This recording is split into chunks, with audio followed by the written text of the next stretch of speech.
Mapagpalang araw, kaibigan.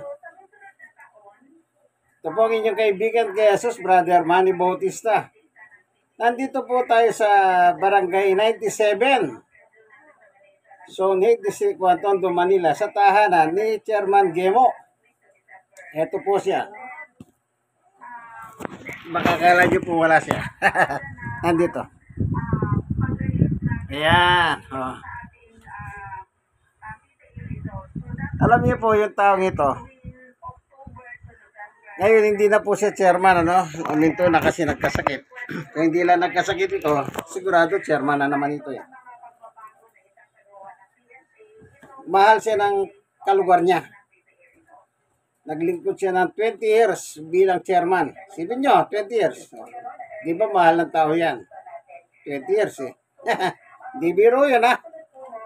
Di na ayaw. Ngayon, kasi senior niya po ngayon, ibig sabihin, naglingkod siya ng 20 years at the age of 40. 40 plus 20 is 60. Kaya senior na po siya. Welcome to the company, Senior Citizen Chairman. Okay. Ngayon, tayo po'y mag-aharal. Ang hawak ko po, poemen, ang Biblia ng mga pastor. Ang ating papaksayin po ay tungkol sa bautismo.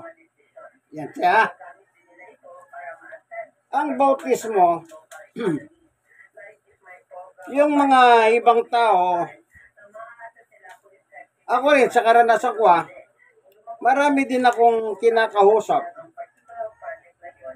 na babautismohan kayo kako. Ganyan din ang rason. Hindi pa ako nakahanda. Gusto ko, yung buong pamilya ko, yung iba naman, kung ano mga dahilan. At yan hindi naman natin sila pinupwersa. Yung bautismo, isang bahagi lang yan ng aral ng ating Panginoong Yesukristo. Kung siya nga mismo,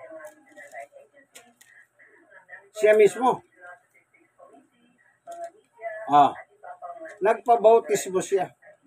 Hindi po na pag-bautismo. Uunin na yung religion mo. Diba? Yan. Paliliwanag din natin yan. Yun ang sabi ni Chairman, pag nagpabautismo, kukunin niya religion mo. Kasi po may mga nangyayari sa panahon natin. Ito wala tayong personalan. Maraming mga religious person. Pag binautismuhan mo ang isang tao, kailangan tama yung kaisipan niya eh. Para kinukuha mo yung reliyon niya. Ay, hindi ganun. Hindi po nagpapalit ng reliyon ng tao. Hindi. Ito po ang nakalagay sa Biblia, no? Ito.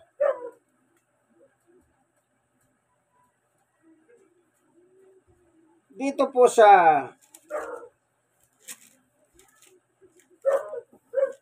babasahin ko, no?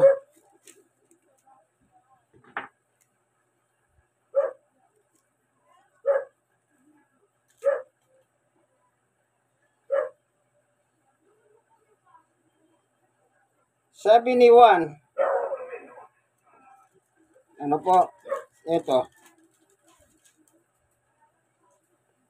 Dito na lang sa chapter 3, verse 13. Dumating si Jesus sa ilog ng Jordan mula sa Galilea upang magpabautismo kay Juan. Yan Si Jesus mismo nagpunta sa Jordan River. Ngayon, kung meron po kayong YouTube, tignan nyo po yung Jordan River sa YouTube. Ngayon po, makikita nyo po yung Jordan River sa YouTube. Dinivelop na po nila yon. Pinagaganda nila yon. Yung mahal na araw, lagi nilang pinapalabas yon, yung Jordan River. Sa YouTube, makikita nyo po, nakadevelop na po ngayon yun, maganda na. Ano? 14, ngunit tinangka ni Juan, napigilan siya. At sinabi, ako po ang dapat magpabautismo sa inyo. Bakit kayo nagpapabautismo sa akin? Yan ang tanong ni Juan. Ang gusto ni Jesus, magpabautismo. Sabi ni Juan, wag. Ako dapat ang bautismuhan mo. Tuloy. Kasi, subalit sumagot si Jesus. Ayan ah. Ayan mong ito ang mangyari ngayon. Sapagkat ito ang nararapat nating gawin upang matupad ang kalooban ng Diyos. Yung bautismo po pala, kalooban ng Diyos. Hindi kalooban ng kung sino-sino. Mismong Panginoong Yesus ang nagsabi, ito ang kalooban ng Diyos. Naalala niyo pa yung Lord's Prayer? Ama namin, nasa langit ka, sambahin ang ngalan mo. Dumating nawa ang iyong kaharian dito sa lupa. Ganon din sa langit. Masunod nawa ang iyong kalooban. Yan. Yan ang turo ni Jesus sa Lord's Prayer. At yun din ang turo ni Jesus kay Juan. Nang marinig po yung salita ni Jesus ni Juan na tagapagbautismo, anong ginawa ni Juan? Kaya't pumayag din si Juan. Hindi pwedeng adlangan yung pagpapabautismo ni Jesus, sapagkat yun po ay kalooban ng Diyos. Kaya nung marinig niya ang sinabi ni Jesus ni Juan Bautista, walang naging adlang. Binautismuhan po si Jesus. Ngayon ang tanong, ba't si Jesus nagpapabautismo?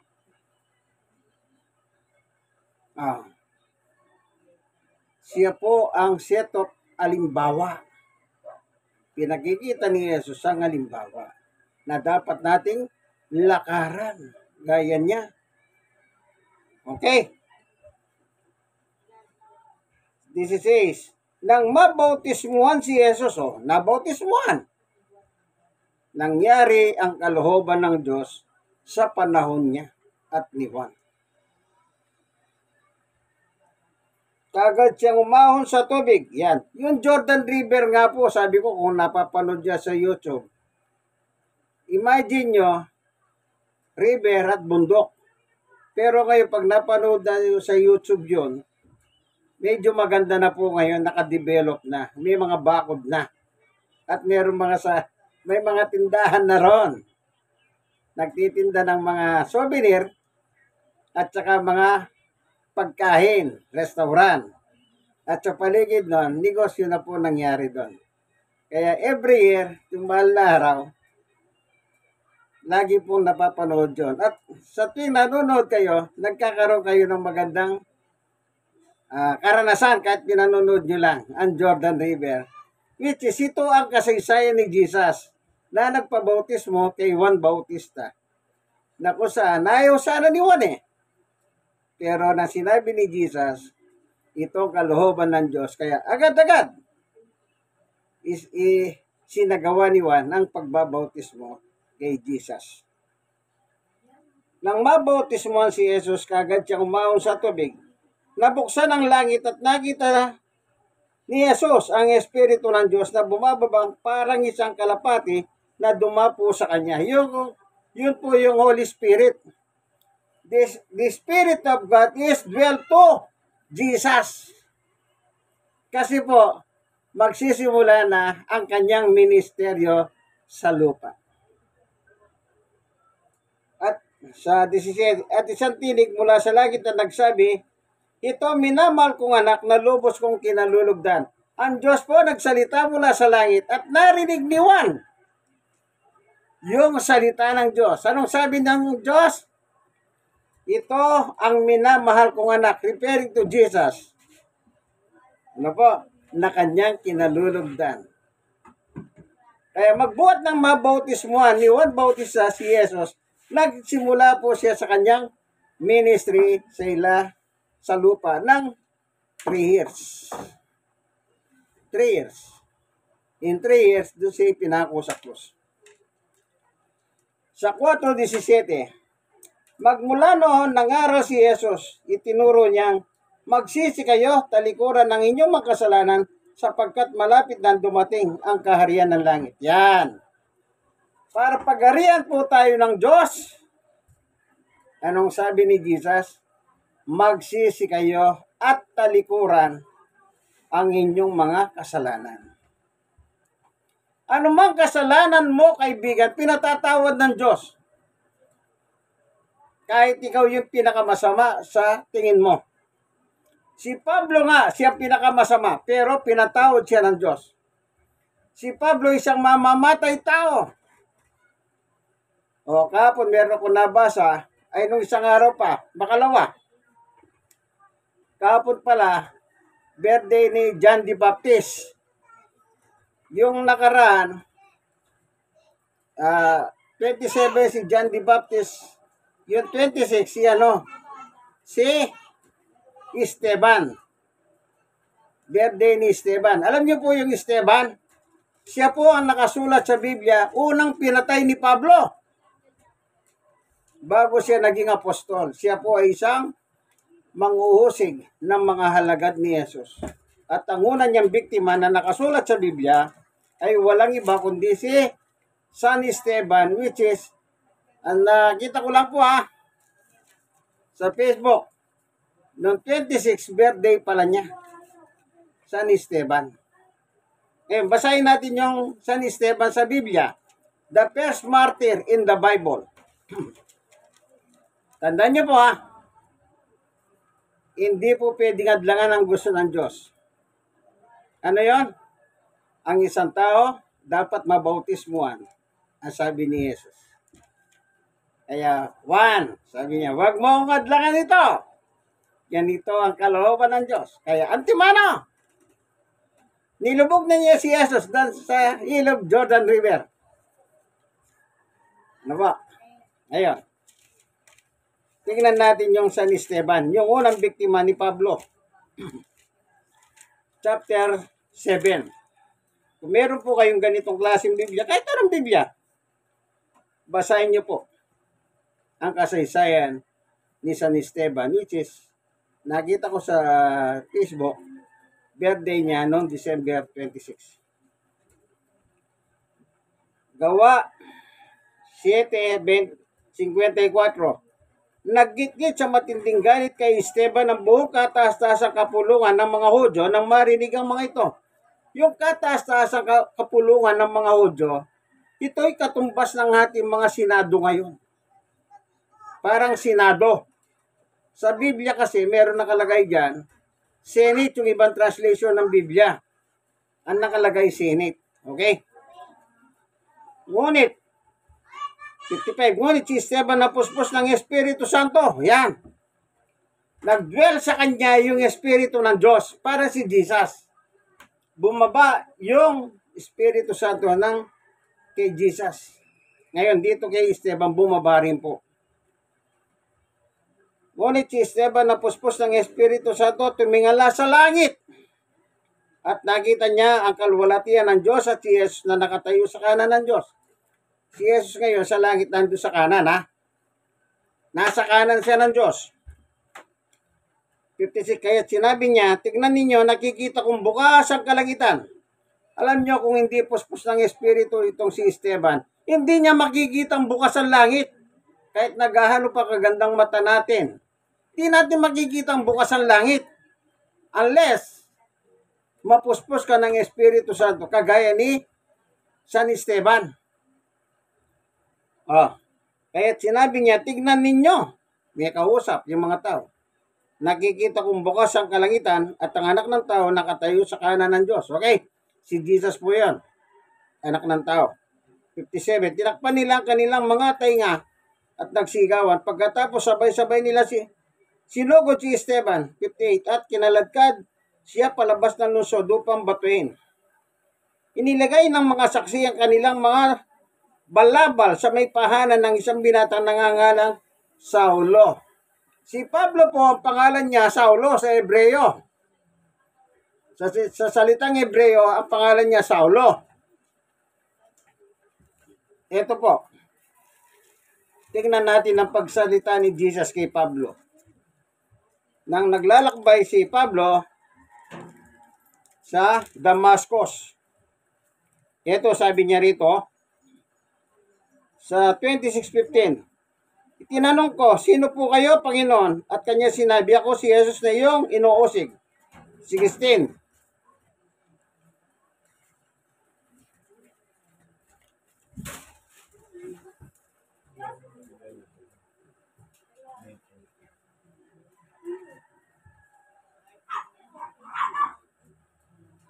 Tumayo ka, nagpakita ko sa iyo upang italaga ka. Dito pala. Sa 14, yan. Kaming lahat ay natumba sa lupa at narinig ko ang isang tinig na nagsasabi sa akin sa wikang Hebreo, Saulo, Saulo, bakit mo ako pinag-uusig? Sinasaktan mo ang iyong sarili sa ginagawa mong yan. Parang sinisipa mong matulis na bagay. Nagsasalita ang Diyos, ang tawag niya kay Pablo, Saulo, Saulo, sa wikang Hebreo. Sa wikang Hebreo, Saulo po ang tawag sa kanya. Pero nang siya naging apostol na, Apostol Pablo na po siya. Hindi na po Saulo. Yung Saulo, yun po yung makasalanan. Yun ang pumatay kay San Esteban. The first martyr in the Bible na nakasulat sa Biblia. Na birthday niya noong December 26. Okay. Ito. Basahin natin sa 58. Gawa 7:58. At kinaladkad siya palabas ng lungsod upang batuin. Inilagay ng mga saksi ang kanilang mga balabal sa pahanan ng isang binatang nangangalang Saulo. Yan, si Pablo po yan.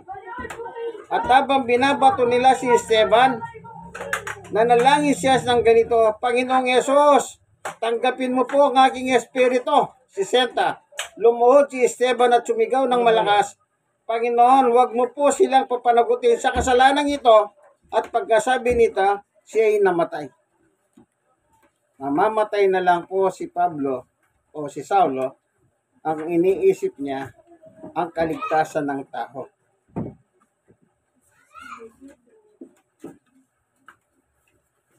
Masama po ang pumatay. Kaya sabi ni Saulo, ni Pablo, ni Esteban, Diyos ko, wag mo po silang papanagutin. Sa kasalanan ito, ang pumatay ng tao ay kasalanan. Bakit? Bakit ka papatay ng tao? Ikaw ba ang Diyos na lumikha ng kapwa-tao mo? Diyos lang ang may karapatan bumawi sa buhay ng tao. So, maliwanag po, ano?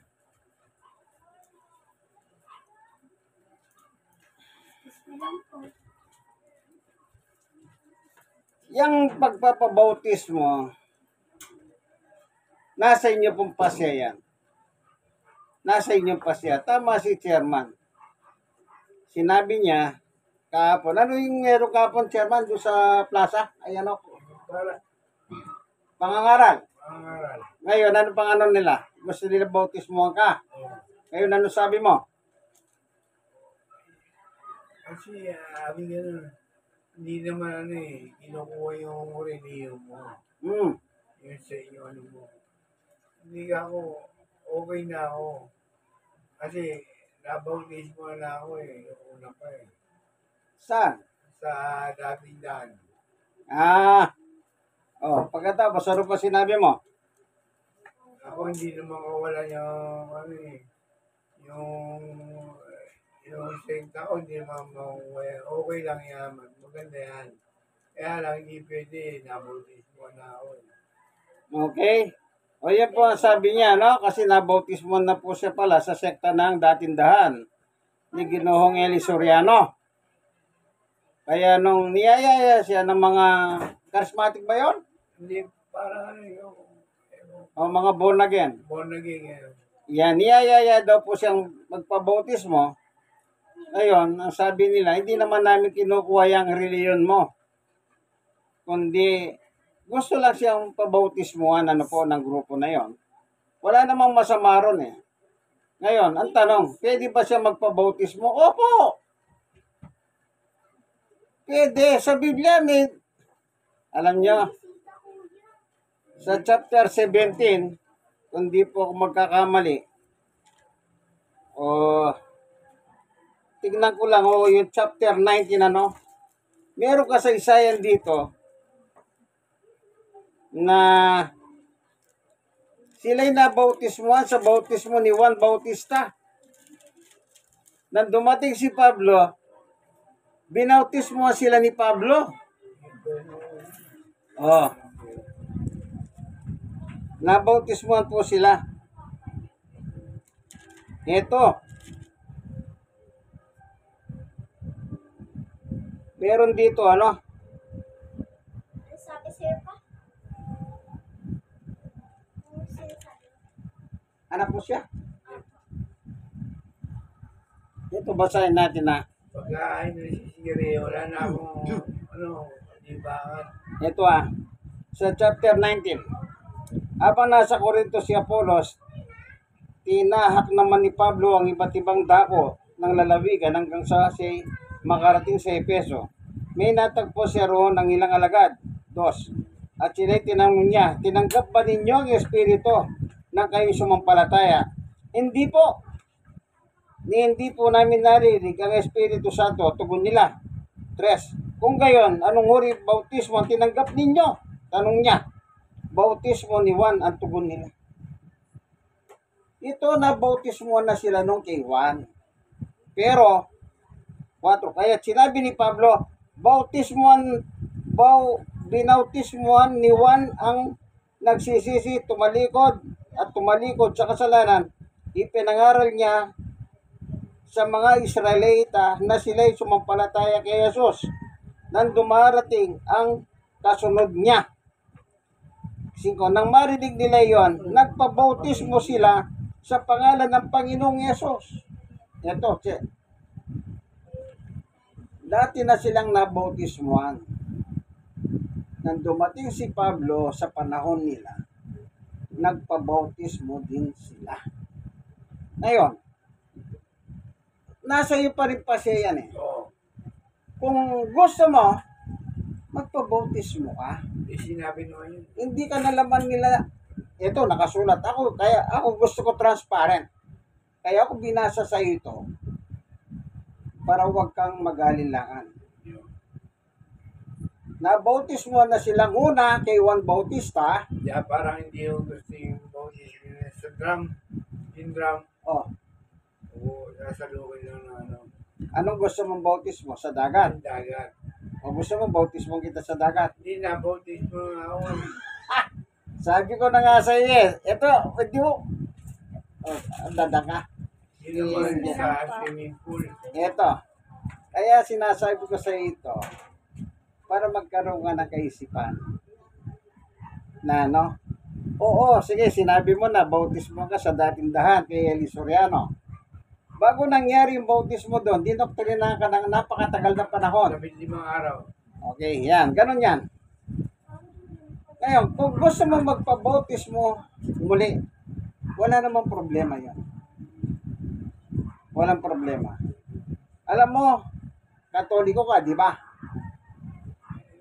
Tapos nagpabautismo ka sa dating daan. Di ba? Tinitingnan ko lang doon. Iisa lang ang Diyos natin. Oo, hindi nga, kaya nga tinatanong kita. No? Hindi Katoliko ka dati, ano? Ngayon, naikayat ka ng dating daan kay Soriano.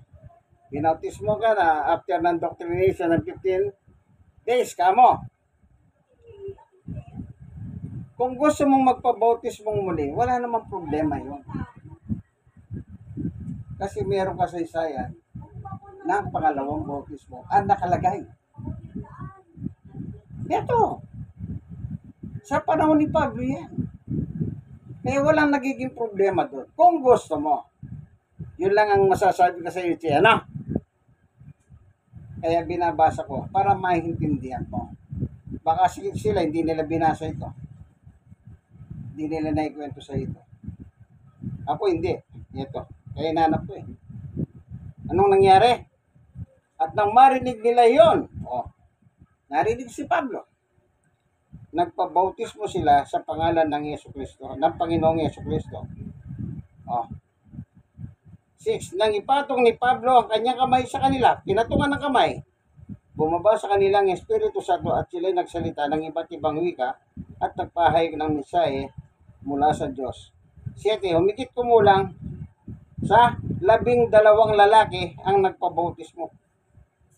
12 person nagpabautismong muli sa panahon ni Apostol Pablo.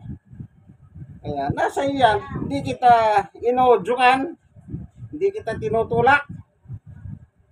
Nasa iyo yan. Sabi mo, yung drum, may mga ganyan kasi, drum ang ginagamit. Kami hindi. Naglalagay kami mga, yung pang bata swimming pool na bata. Oo, yun. Naglalagay kami sa mga ganon. Kung saan kami meron ganyan, para doon namin babautismuhan. Meron din naman yung iba, dinadala sa swimming pool. Kung malapit ang swimming pool. Dapat yun. Nung araw, meron doon sa tabi simbahan yung swimming pool doon. Iniga ka. Oo. Di ba may swimming pool doon? Yan, meron kami binautismuhan doon sa swimming pool. At saka nung araw, alam mo yung baseko? Meron din akong pinabautismuhan doon sa baseko. Taga-apilan. Doon ko naman sila dinala sa baseko. Yan. Para lang maintindihan mo, at ano. Pero nasa iyong kamay pa rin ang pasya. Wala sa akin, wala kung kanina man. Kasi Ngayon. bautismo yan, sagrado yan eh. Oo, hindi na natin pinag-uusapan kung hindi sagrado o sagrado ha. Ang pinag-uusapan, yun lang pangyayari sa Biblia. Yun lang ang pattern natin, ano? Nasa iyo yan kung anong pagkakilala mo doon, sagrado o hindi, bahala ka. Basta yung nakalagay sa Biblia, ang aking tinuturo lang. Basta sinusunod Sa'yo. yung kalooban ng Diyos. Yan. Ang sabi ni Jesus, kalooban ng Diyos yun. Okay? Sige, pray tayo. Salamat po, Panginoon Diyos, sa iyong pagtuturo sa amin. Sa amin dalawa, ni Chairman Gemo, ex-chairman. Sa iyong ebanghelyo na ako po sa appointment, ang Biblia ng mga pastor. Salamat po, Panginoon Diyos. Bless mo po ngayon ang mga nakikinig, nanonood ng video ito. Sapagkat sa iyo lamang ang nagmumula ang masaganang pagpapala. Salamat po. Sa ngalan ni Jesus. Amen. Kaibigan, simple lang. Like. Share na share. Kayong mga na-sharean, mag-share din kayo. At least, biblical naman po. Wala pong labis, walang kulang. Kung meron kayong ganitong Bible, di sundan nyo po ako. Ito po ang inyong kaibigan kay Jesus, Brother Manny Bautista. Andito po tayo sa Barangay 97, Zone 8, District 1, Tondo, Manila, sa tahanan ni Chairman Gemo ng Tondo, Manila. Ito po, minsan pa ang inyong kaibigan kay Jesus, Brother Manny Bautista. God bless us all. Bye-bye!